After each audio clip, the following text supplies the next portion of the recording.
नमस्कार मित्रांनो, मी स्वाती तोरसेकर एशा पृथ्वीमध्ये तुमचं स्वागत करते. तीन नेते आहेत. एक अली खामेनी, दुसरे रशियाचे व्लादिमीर पुतीन आणि तिसरे नरेंद्र मोदी. यापैकी अली खामेनी यांची हत्या झालेली आहे. ते मारले गेले. इस्रायलने केलेल्या हल्ल्यामध्ये मारले गेले. इस्रायल किंवा अमेरिका जे कोणी असेल ते. यानंतर काय झालं नेमकं, या घटनांची साखळी मालिका ह्यांचा छडा लावण्याचा किंवा एकत्रित मांडण्याचा प्रयत्न मी स्वतः केला आणि त्यानंतर मला जे काही अ, बघायला मिळालं ते तुमच्यासोबत शेअर करते आहे.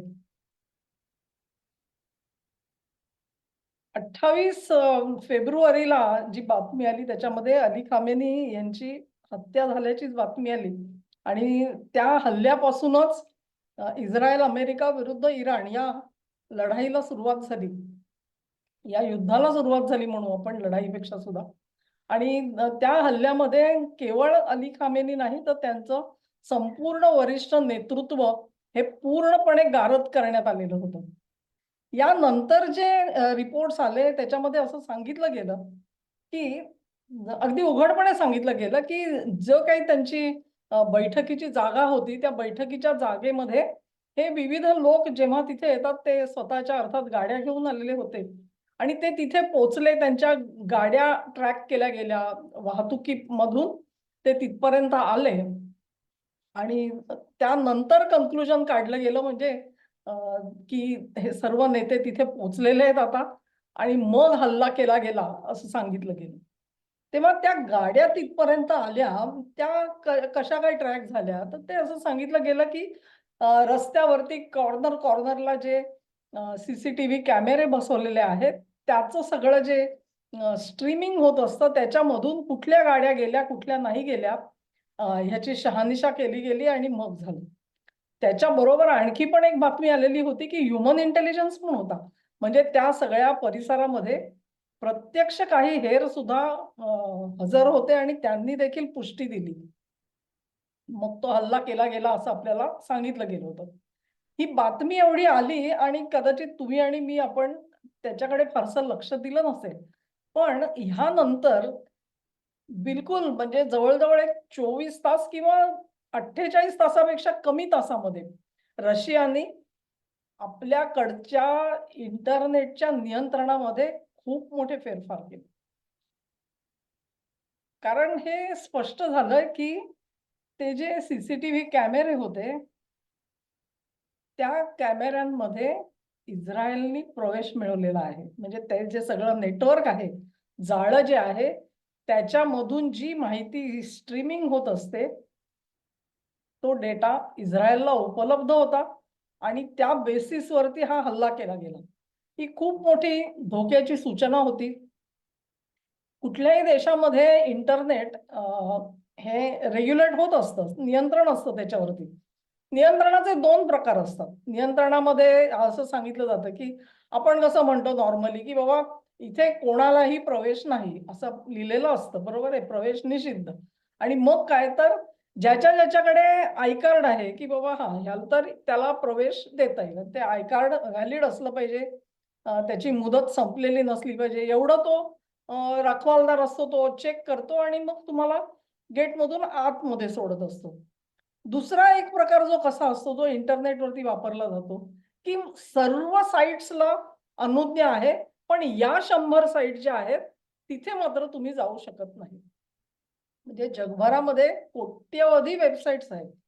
आता या कोट्यवधी वेबसाईट्स ज्या आहेत, त्या कशा काय रोखणार तुम्ही?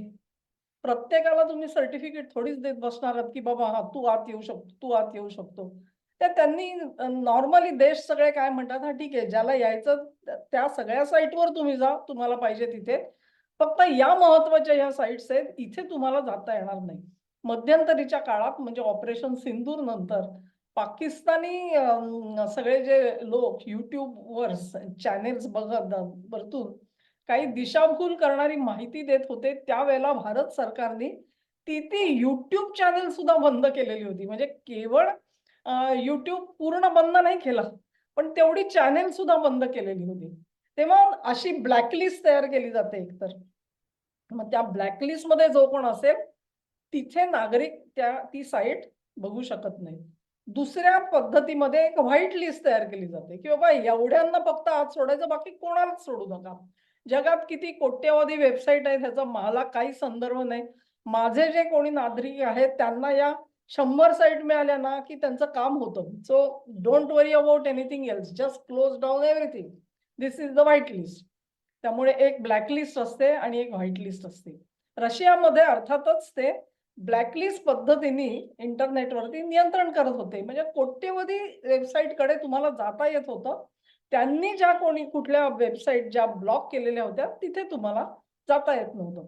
जेव्हा हे कळलं, की इराणमध्ये सीसीटीव्हीचं सगळं जे डेटा आहे त्याला अर्थातच इंटरनेट वापरून इस्रायलला ॲक्सेस मिळालेला आहे. तेव्हा त्यांच्या लक्षात आलं, की ही ब्लॅकलिस्ट जी आहे ती आता पुरेशी नाही आणि म्हणून रशियाने कन्व्हर्ट करून ती व्हाईट लिस्ट बनवली, की ह्या अलाउड आहेत. एवढ्याच बघायचं, बाकी कुठचीही बघू नका. काही आता सध्या काही गरज नाही. म्हणून ब्लॅकलिस्ट वरून व्हाईट लिस्ट वरती रशिया गेला. त्यांना जे काही खात्रीने माहिती आहे, की आपल्या सरकारी आहेत, आपल्याकडची वर्तमानपत्र आहेत, आपल्याकडचे टीव्ही चॅनेल आहेत. त्यांचे काही YouTube सारखं एखादं त्यांचं मीडियम असेल, तर त्याच्यावरती जाण्याचा मार्ग वगैरे, वगैरे, वगैरे. हे अशा पद्धतीने हे इथे जा, बाकी कुठेही जाऊ नका. हा सरळसोट मार्ग स्वीकारला तो 1 मार्च म्हणजे 24 तास, मॅक्सिमम 48 तास मित्रांनो. थाटकन कंट्रोल आला आणि तो कंट्रोल का आला? कारण जर का असं सीसीटीव्ही मधून जो काही चित्रण केलं जातंय, त्या चित्रणावरती जर का इस्रायलला ॲक्सेस असेल, तर याचा अर्थ रशियामधले जे महत्त्वाचे नेते आहेत, खुद्द व्लादिमीर पुतिन आहेत, ह्यांच्या हालचालींवरती सुद्धा ते देखरेख ठेवू शकत असतील. या संशयामधून हे पाऊल उचललं गेलं होतं. आणि मग त्यानंतर मार्चच्या मध्याला अॅना युकोलावा म्हणून आपल्या इस्रायली डिफेन्स फोर्सच्या प्रवक्त्या आहेत. त्यांना रशियन भाषा चांगली अवगत आहे. त्यांनी एका चॅनेलला मुलाखत देताना सांगितलं, की आमचं सगळ्यांवर लक्ष आहे, आमची सगळ्यांवर पाळत आहे. असं समजू नका, की आम्हाला काही कळत नाहीये. हेही अत्यंत सूचक वाक्य आहे. म्हणजे रशिया ब्लॅकलिस्ट वरून व्हाईट लिस्ट वरती गेला, तरी देखील त्यांना देखरेख ठेवता येते.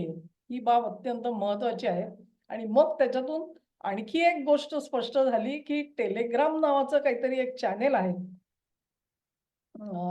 सिग्नल, टेलिग्राम वगैरे असे आहेत ना.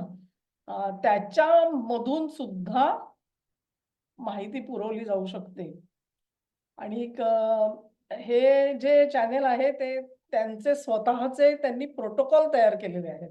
आणि ते जे प्रोटोकॉल आहेत त्याच्यामधून पूर्ण एन्क्रिप्शन केलेली माहिती फिरत असते. म्हणजे ते आपल्याला ॲश्युरन्स पण देतात, की तुम्ही बिनधास्त एकमेकांशी संवाद साधा. हे सगळं एन्क्रिप्टेड आहे, कोणाला काहीही कळणार नाही वगैरे, वगैरे. आता टेलिग्रामला स्वतःला त्यांना ॲक्सेस तर जरूर असतो. पण ते प्रोटोकॉल आहेत त्याच्यामुळे इतरांना एक सेफ्टी वाटत असते. हे जे टेलिग्राम आहे ना, त्यांचे संस्थापक पॉल दुरॉव यांना मध्यंतरी फ्रान्समध्ये अटक झाली होती. तुम्हाला आठवत असेल. आता रशियाने असं केलेलं आहे, की हे जे टेलिग्राम आहे, म्हणजे दुराव यांना अटक केल्यानंतर त्यांनी ते एन्क्रिप्शन शेअर केलं किंवा काय प्रोटोकॉलचं काय झालं काही कल्पना नाहीये.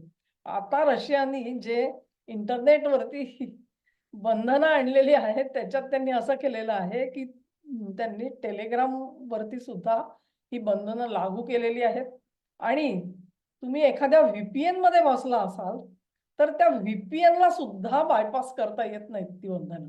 एवढी ती कडक करून ठेवलेली आहेत. नॉर्मली असं म्हटलं जातं, की चीनसारखा देश असेल किंवा इथे, तिथे ज्या अमेरिकन कंपन्या आहेत, त्या कंपन्या कशा ऑपरेट करतात? त्या स्वतःचं व्ही-पी-एन बनवतात आणि त्या व्ही-पी-एनच्या आत बसून तुम्ही जर का ॲक्सेस केला, तर तो गेटवे वेगळा असतो. त्याच्यामुळे सरकारी गेटवेला त्याची दखल घेता येत नाही असं म्हटलं जातं आणि तिथून जी चीनमधली भरपूर माहिती बाहेर येत असते, ती कदाचित अशा मार्गाने बाहेर येत असावी असे अंदाज व्यक्त केले जातात. तसंच रशियामध्ये सुद्धा असू शकतं. पण व्ही-पी-एन मधून सुद्धा हे संदेश बाहेर पडणार नाहीत ह्याची काळजी घेतली गेली, तेव्हा किती कडक कारवाई झाली रशियामध्ये याची कल्पना करा. अली खामेनींची हत्या त्यांना सहज करता आली कारण तोपर्यंत कोणाला संशय आलेला नव्हता. हे जे कॅमेरांचं नेटवर्क आहे, हे नेटवर्क किती धोकादायक असू शकतं त्याचं एक उदाहरण मिळाल्यानंतर पुतीननी ताबडतोबीने आपल्याकडे सुधारणा घडवून आणली. आता हे सगळं महत्वाचं का आहे? तर आपल्याकडे सुद्धा काही घटना घडल्या मित्रांनो. म्हणजे जेव्हा कदाचित अॅना ओकोलोवा रशियन भाषेमध्ये मुलाखत देत होत्या, की आमचं लक्ष आहे, आमची पाळत आहे सगळीकडे, देखरेख आहे. हे जेव्हा त्या सांगत होत्या त्याच वेळेला म्हणजे 15 मार्चला गाझियाबादमध्ये एक केस घडली. पण निदान रिपोर्ट आलाय त्याच्यात तरी ती 15 मार्चची. आता पोलिसांनी त्याच्या आधीपासून कारवाई करून ठेवली होती का? सुरुवात कधी झाली? या सगळ्या गोष्टी आपल्यासारख्या सामान्य लोकांपर्यंत येत नाही. आपल्याकडे येतं ते वर्तमानपत्रातलं आपण गृहीत धरू. तर 15 मार्चला ही जी बातमी आली त्याच्यात असं म्हटलेलं होतं, की गाझियाबादमध्ये ही जी गँग ऑपरेट करत होती, ते असे सीसीटीव्हीमध्ये असलेलं जे फुटेज आहे, ते फुटेज मिळवायचं आणि ते पाकिस्तान्यांना पुरवायचं. हा उद्योग चाललेला होता. दिल्ली कॅन्टोन्मेंट जिथे आर्मीचं खूप मोठी वसाहत आहे. तिकडचं सीसीटीव्ही फुटेज जे आहे, तेही अशाच प्रकारे पाकिस्तानला दिलं गेलेलं होतं. असं लक्षात आल्यानंतर या गँगचा जो सगळा त्यांची कार्यपद्धती बघून पोलिसांनी त्यांना अटक केली आणि त्यांना ताब्यात घेतलं गाझियाबादमध्ये. तेव्हा 15 मार्च परत 15 मार्चच्या किती दिवस आधी आपल्याला झालंय माहिती नाही. अशाच ह्याच्यात असं म्हणतात, की दिल्लीच्या मुख्यमंत्री रेखा गुप्ता पूर्ण दिल्ली शहरभर सीसीटीव्ही लावणार होत्या महिलांच्या रक्षणासाठी म्हणून. म्हणजे हेतू अतिशय चांगला होता. पण हे असा बॅकएंडनी कोणाला ॲक्सेस मिळत असेल तर त्यांना सुद्धा आता विचार करावा लागेल. इतकंच नाही तर संपूर्ण देशभर अशा पद्धतीने जिथे-जिथे ही यंत्रणा वापरली जाते, तिथे-तिथे सगळीकडे तुम्हाला क्रॉस चेकिंग करायला लागणार आहे. आणि मग असा मनामध्ये विचार येतो, की हे गाझियाबादमध्ये जे पकडली गेलेली गँग आहे, त्यांच्या टार्गेटवर नेमकं कोण होतं? म्हणजे अली खामेनी बळी ठरले, व्लादिमीर पुतीन बळी ठरले. भारतामधला कुठला सर्वोच्च नेता यांच्या टार्गेटवर होता? आणि ही जी केस गाझियाबादमध्ये बाहेर आली आहे, तिची पाळंमुळं किती खोलवर गेलेली आहेत, ज्या आत्ता कदाचित कल्पना येऊ शकत नाही. आणि ही बातमी आली त्याच्या 2 दिवस आधी पुन्हा एकदा मॅथ्यू व्हॅन डायकला अटक केली गेली, ती सुद्धा दिल्ली एअरपोर्टवर. असो, घटना तर वेगाने घडत असतात. त्यातल्या खाचाखोचा आपल्यापर्यंत यायला वेळ लागत असतो. हरकत नाहीये. देशाच्या हितासाठी जे काही घडतं ते चांगलं घडत असतं आणि आपण सुद्धा पेशंटली, संयमाने वाट बघायला पाहिजे. हा व्हिडिओ तुम्हाला आवडला असेल अशी आशा करते. तुम्हाला आवडला असेल तर ही लिंक शेअर करा, व्हिडिओला लाईक करा, चॅनेलला सबस्क्राईब करा आणि सहकार्य असंच चालू ठेवा. नमस्कार.